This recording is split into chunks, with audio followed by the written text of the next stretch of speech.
Mga lods, magluto tayo ng dinengdeng na may sahog na fried tofu at saka yung sardinas. So ito mga lods, lagyan na natin ng bagoong at saka kunting pampalasa natin takpan. So ito pala yung mga gulay na ilalagay natin. Katuray, talbos ng kamote, patula, ampalaya, okra, tapos kunting talong, sitaw, tapos lalagyan natin ng sardinas. Meron palang tira sa ate kanina na fried tofu. So ito mga lods, isasakog ko din mamaya.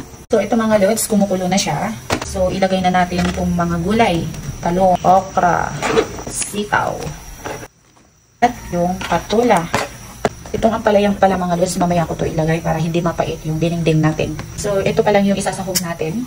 Ilagay na rin natin tong sardinas para kumalat yung lasa. Sayang naman yung sauce, kaya lagyan natin ng tubig. Saka natin takpan. So ilagay na natin yung ampalaya mga lods. Hindi mapait. Tapos itong ote, turay or katulay. Sarap. Naman natin ilagay itong saka natin takpan. So ito na mga lods, luto na ang ulam natin. Dinengdeng na may sardinas at fried tokwa. Kain na! Sana nagustuhan nyo po ang video ito. Bye!